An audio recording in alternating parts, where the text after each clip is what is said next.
ठीक नहीं है, गुंडागर्दी ठीक नहीं है। उनको संडे को बुलाया है सीबीआई ने, और जो ये सवाल भारत की राजनीति में राजनीतिक तौर पर अब जब एक राजनीतिक मुद्दा इस देश में बना हुआ है और उस राजनीतिक मुद्दे को लेकर अंतर्राष्ट्रीय तौर पर शोर है और भारत की इकोनॉमी को लेकर, भारत के शेयर बाजार को लेकर, उस कॉरपोरेट के पूरे इंफ्रास्ट्रक्चर में लगी पूंजी को लेकर और जो एफएफआईज जो बाहर से पैसा लगाते हैं उनके भीतर भी इस दौर में सवाल है, तो इन परतों को कैसे साफ किया जाए। सूत्र हैं हमारे, जैसे आपके सोर्सेज होते हैं, अच्छा। वैसे हमारे भी सोर्सेज होते हैं, तो वो सोर्सेज बताते हैं कि उनको संडे को गिरफ्तार करेंगे ये लोग। मनीष सिसोदिया जी जो डिप्टी सीएम साहब अरेस्ट हुए हैं, कोई ऐसे अरेस्ट नहीं होता। उन्होंने इतने सिम कार्ड क्यों तोड़े, इतने मोबाइल नंबर क्यों बदले, वो कुछ जवाब नहीं मिला। जब सीबीआई जवाब में उन्होंने मदद नहीं की।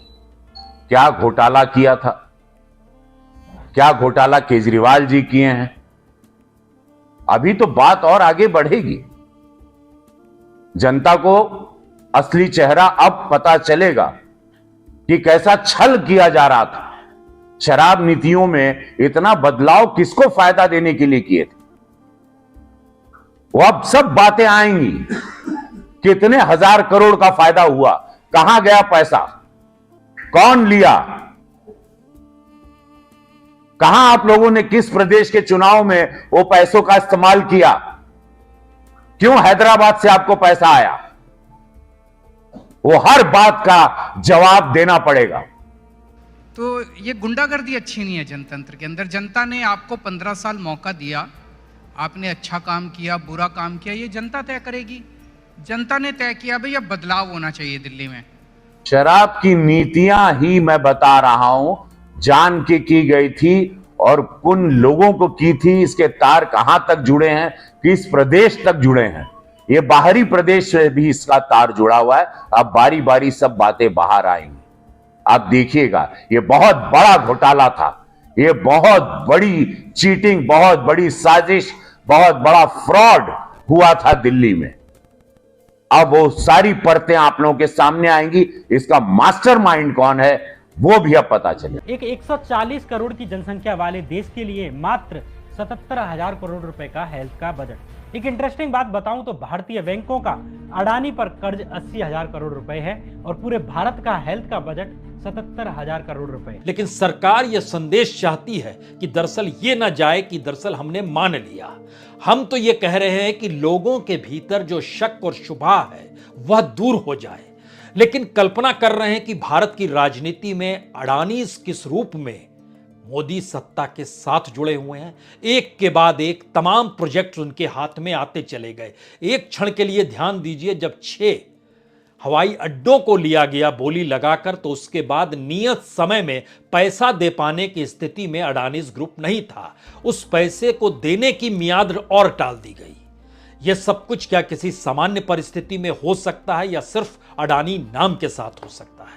हम पहली आजादी की वर्षगांठ हमने 48 में मनाई थी सर, तब तक बापू को खो चुके थे। हाँ, आज 75वें वर्ष में इस तथाकथित अमृतकाल में मैं ये देख रहा हूं कि गांधी की हत्या करने वालों का महिमा मंडन हो जाता है। ये भी है, ये है। इसके लिए 2014 चिंता का विषय था। और कोई नहीं, प्रधानमंत्री डेमोक्रेटिकली इलेक्टेड हुए, कौन विरोध करेगा। लेकिन डेमोक्रेसी में कई एनोमलीज आ रही हैं, विसंगतियां आ रही हैं, उनका जिक्र ना करूं तो पार्लियामेंट फिर किस बात की सर। ये तो बताइए, हिंडनबर्ग रिपोर्ट ने गौतम अडानी के भाई विनोद अडानी और रिश्तेदारों की फर्जी कंपनियों को लेकर क्या कहा है, ये कौन बताएगा। कितनी सेल कंपनियां अडानी ग्रुप के द्वारा विदेशों में स्थापित की गई, कितना टैक्स का पैसा बचाया गया, कैसे विदेशी फर्जी कंपनियों का पैसा अडानी की भारत स्थित कंपनियों में लगाया गया, स्टॉक्स की कीमतें बढ़ाई गई, कैसे भारतीयों को भ्रम में रखा गया और उनके पैसे अडानी ग्रुप में लगवाए गए। इन सब बातों को कौन बताएगा? क्या ये महज आरोप हैं? अब आप कहेंगे कि अभी ये प्रूव ही नहीं हुआ तो मीडिया क्या करे। सवाल तो यही है कि प्रूव कैसे हो। प्रूव तभी होगा ना जब सरकार जांच बिठाएगी, और जांच ही नहीं की जाएगी तो हिंडनबर्ग रिपोर्टों के तथ्यों को कैसे जांचा जाएगा। 2004 से 2013 के बीच में जो कॉरपोरेट पॉलिटिकल फंडिंग हर दिन की होती थी वह 13,16,660 करोड़ हर दिन का यह डाटा है। और उसके बाद 2013 के बाद इस देश की परिस्थिति बदल गई। पॉलिटिकल फंडिंग जो कॉरपोरेट के जरिए होती है उसकी दुनिया ही बदल गई। प्रतिदिन जो पॉलिटिकल फंडिंग कॉरपोरेट के जरिए हो रही थी 2013 से 2018 जब तक इलेक्टोरल बॉन्ड नहीं आया था, इस दौर में 1,61,00,000 प्रतिदिन यह फंडिंग होने लगी।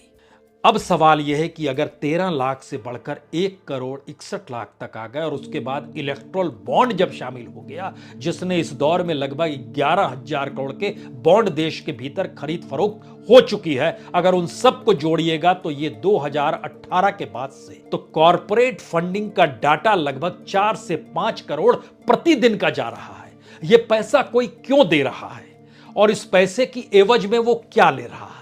तो भारत की डेमोक्रेसी का जो पॉलिटिकल चेहरा है वह पूंजी और कॉरपोरेट पूंजी और उसकी फंडिंग से कुछ इस तरीके से ओतप्रोत इस दौर में हो गया, जहां पर कॉरपोरेट को रियायत देने के लिए जो प्राइवेटाइजेशन और मोनेटाइजेशन का दौर और डिसइन्वेस्टमेंट का दौर और पब्लिक सेक्टर को बेचना वो भी कौड़ियों के मोल का जो दौर चला, उस दौर को इस देश ने बहुत नजदीक से देखा या हर दिन दिखाई दे रहा है। जनता के भरोसे का खात्मा करके, उनको छल करके जब आप सरकार में आते हैं, जब आप सरकार बनाते हैं, तो आप जवाबदेही हर बात के होते हैं और आपको जवाब देना पड़ेगा। जब आप जवाब नहीं दिए, आप अरेस्ट हुए, अब तो असली चेहरा आएगा बाहर।